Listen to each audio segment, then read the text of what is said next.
transfer window.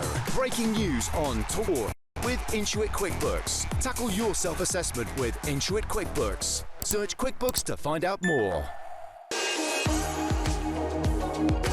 Yes, it's time now to get an update on the transfer window. And we're going to first kick off looking at a couple of players that have already signed for West Ham that I'm sure even the West Ham fans have been Googling ahead of tonight's big game against Forest, because they do need them to hit the ground running. Certainly do. One of our top team of European experts, Kevin Hatchard, joins us now. Hi, Kev.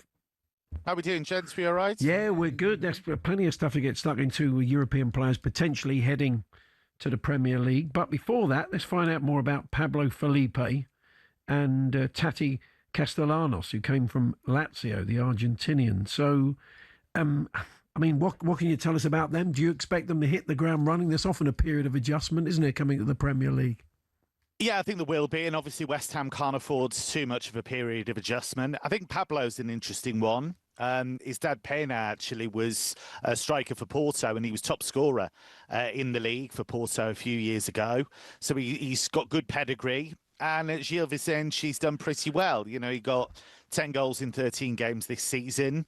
You're never quite sure how the leap is going to go. But what he is he's physically strong enough to deal with the Premier League, I think. What I like about him is he's a poacher. He's got good goal scorer's instincts, I think. He knows where to be. But there might be a period of adaptation. Tati Castellanos is an interesting one because scored goals in America, in MLS, and did well there. Scored goals at Girona in La Liga and scored 4 in one game against Real Madrid once. Went to Lazio, double figures last season. He's had a few hamstring problems this season, so he's slowed down a bit. So, again, there are no surefire things, but I think what links both players, I think, is work rate, aggression and energy. And that's clearly what West Ham are looking for. They're looking for a bit more punch up front, a bit more physicality, I think. So is Felipe really the replacement for what they hoped Fullkrug was going to be? Yeah, and I must admit, I'm surprised the Fullkrug thing went so badly, because if you look at his time at Dortmund immediately beforehand, you know, he'd helped them reach a Champions League final. He'd looked fitter than he had for a while. You know, he's had 4 knee injuries, you know, serious ones. So that was always a question mark, but he had looked good. He'd looked really sharp for Germany, but he just never got going. He had injury problems and was in a team that was struggling. So I am surprised that went as badly as it did. It's hard to sign players in January, and I know Yan Diomande, a lot of clubs are looking at him, but you reckon he's not going anywhere? Yeah, so he's really exciting. 19-year-old winger, quick, real entertainer, but a real work rate as well. That's what really stands out about him. Started well with Ivory Coast at international level too. Tottenham believed to be interested. Manchester United have been credited with an interest as well. But if you look at RB Leipzig's history, they don't do these big deals mid-season. And that's all of the talk that's coming out of Germany, that they're not going to sanction a deal mid-season. They need him because they want to try and get back into the Champions League. They missed out on Europe altogether last season. So certainly won't be sanctioning a deal in this window, I wouldn't have thought. He will be expensive as well, Kevin. What sort of figure have they put on him?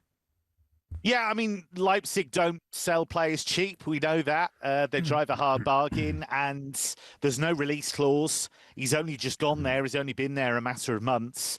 And the talk in Germany is that it would take around about €100 million to get Leipzig to let him go ahead of schedule. Now, realistically, the fee probably won't be that, but that's what Leipzig are putting out there to put people off.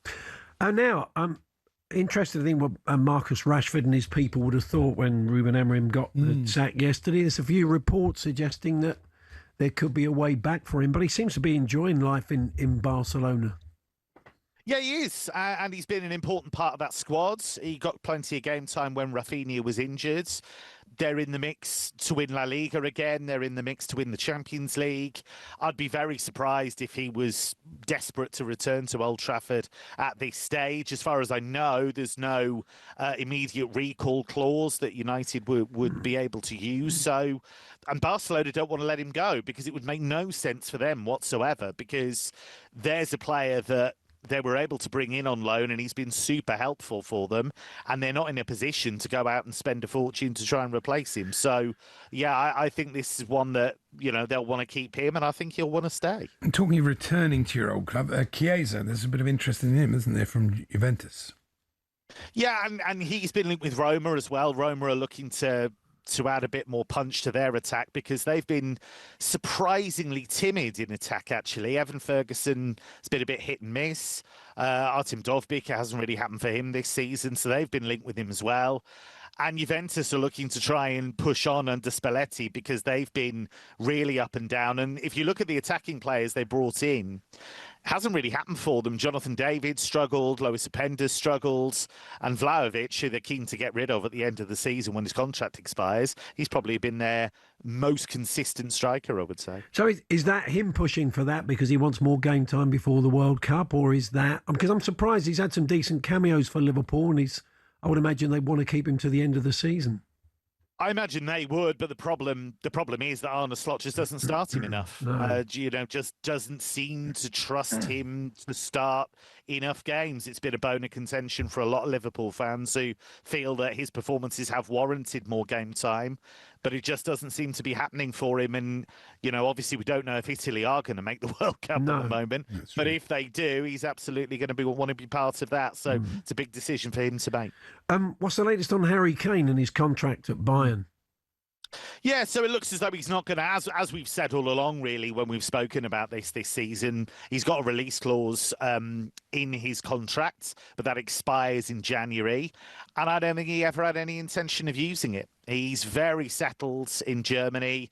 He went on one of those fan club visits recently where they do a lottery and you get different players going to different fan clubs around Bavaria and beyond. And he spoke about how happy he is and that he will talk to Bayern about a new contract, but he's very relaxed about it.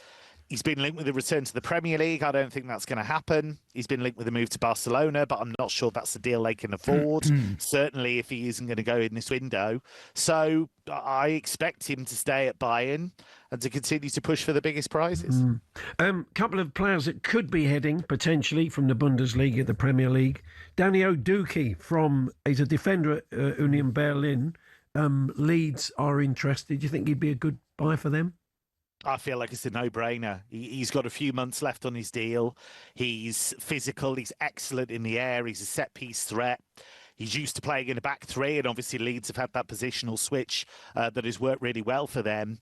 I think he'd be a fantastic player in the Premier League. So if they could get him, I think that'd be a real coup. He's not going to sign a new deal with Union. I think he's going to go either at the end of the season when his contract expires, or he'll go in this window. What sort of money is he going to cost, Kev?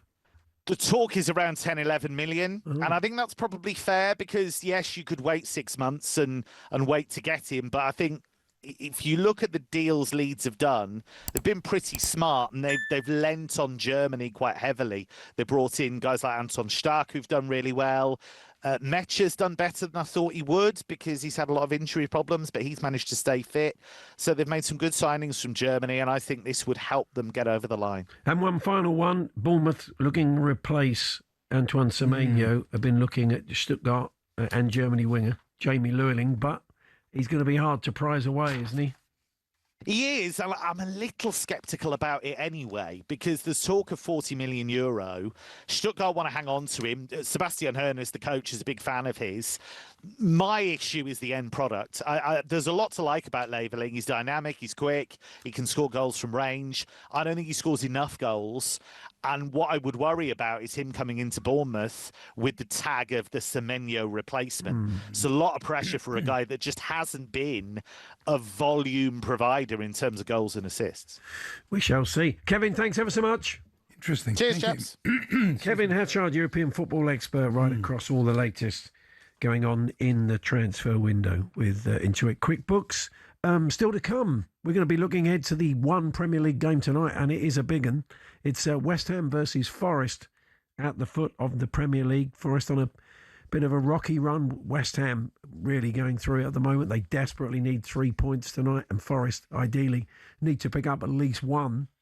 I don't feel there's going to be a lot of quality on offer. It's going to be a lot of jeopardy. Yeah, we're going to have a chat with Matt Jarvis, the former Hammers winger, a little bit later on. But before that, our own Max Scott will be popping back in, a huge Forest fan, to give us a Forest take on just how important tonight is for the club. We're here with Tool Station. Gear up for those darker nights with electrical and lighting offers. Next stop, Tool Station.